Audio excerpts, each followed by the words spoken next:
You've been standing in front of the fridge for 4 minutes deciding what to eat, and you still haven't opened it. That's not indecision. It's a specific mental habit with a real name, and it's running quietly in the background of almost everything you do today. You've probably done it about 3 unrelated things already. In this video, 7 quiet reasons your brain won't stop calculating, especially the last one. Number 1. It's not really about getting it right. It's about not being able to stand, not knowing. Psychologist Michel Dugas built an entire career studying this. It's called Intolerance of Uncertainty, and it's one of the strongest predictors of chronic worry we have. Your brain isn't actually weighing the options anymore. It's trying to eliminate a feeling, the specific discomfort of an unresolved maybe. So you keep turning the decision over, not because turning it over helps, but because stopping means sitting with the not knowing. And that's the part you can't do. It shows up small, rereading a sent email one more time, or scanning the same paragraph of a contract 3 times before signing something you'd basically already decided on. It even shows up as asking a friend for advice, getting the exact answer you already knew, and asking a second friend anyway, not for new information, just for the feeling of certainty you couldn't manufacture yourself. Which is why the small decisions can feel just as loud as the big ones. Uncertainty doesn't care how much is actually at stake. Number 2. And this is where the math in your head quietly gets rigged. Your brain treats a bad choice like a bigger threat than it actually is. Daniel Kahneman's research on loss aversion found something specific. The pain of losing is about twice as strong, psychologically, as the pleasure of an equal gain. So before you've even picked, some part of you is already flinching from the version where you picked wrong. That's why the safe option keeps winning the argument in your head. Not because it's genuinely better, but because your brain is scoring for least regret, not most reward. It's also why you can lose 20 minutes picking between 2 nearly identical items on a menu. You're not comparing flavor anymore. You're running a small, exhausting trial for a crime that hasn't happened, which means you're not overthinking the decision. You're overthinking the version of you who has to live with getting it wrong. Number 3, and this is the one almost nobody catches in themselves. Somewhere underneath it, you believe the overthinking is doing something. Helping. Psychologist Adrian Wells found that chronic worriers commonly hold a specific belief, that worrying prepares them, protects them, keeps them from getting blindsided. So when someone tells you to just stop worrying about it, some part of you quietly disagrees, because stopping feels like removing a safety measure, not lowering your stress. Worry, in this belief system, isn't wasted effort. It's insurance paid in advance, and canceling the policy feels reckless even when you know, logically, it never actually pays out. Here's the uncomfortable twist. Studies on the actual outcomes find worry rarely improves the result. It just borrows the anxiety early. Number 4. For some people, this wasn't learned recently. If you grew up with someone whose mood you had to track constantly, a parent who could shift from calm to furious with no warning, your brain built a habit of running every scenario in advance. It wasn't overthinking back then. It was preparation. Predicting the outburst was sometimes the only version of control you actually had. You learned to read a raised eyebrow, a change in tone, the exact half-second before a door slammed, because missing that signal used to cost you something real.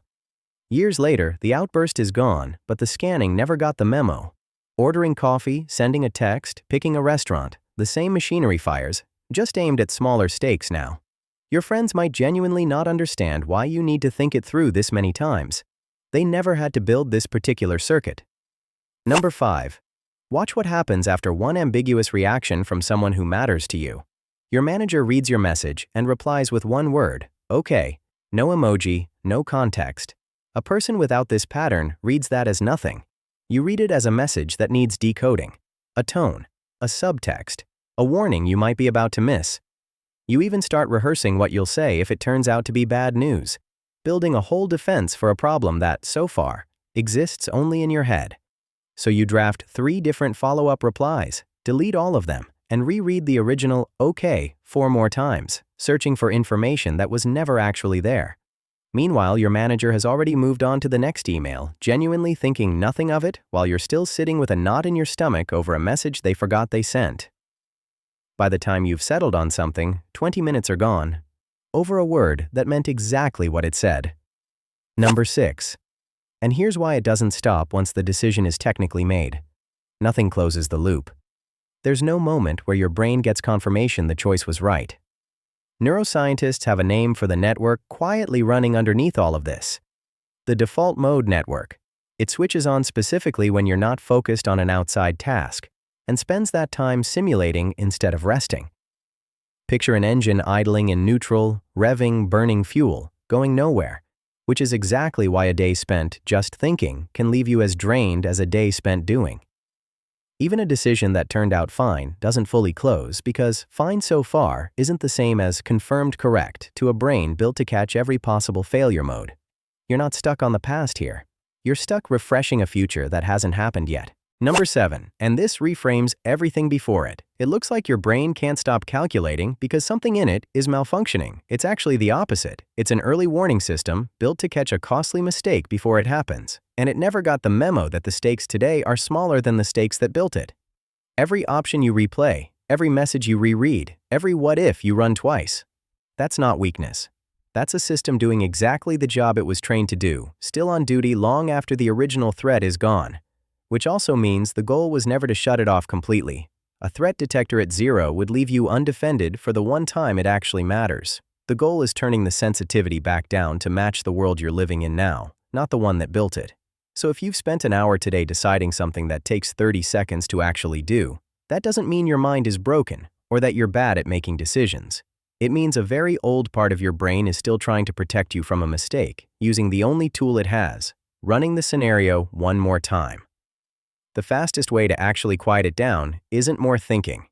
It's 2 small moves that work on the loop itself, not on willpower. First, name it instead of living inside it.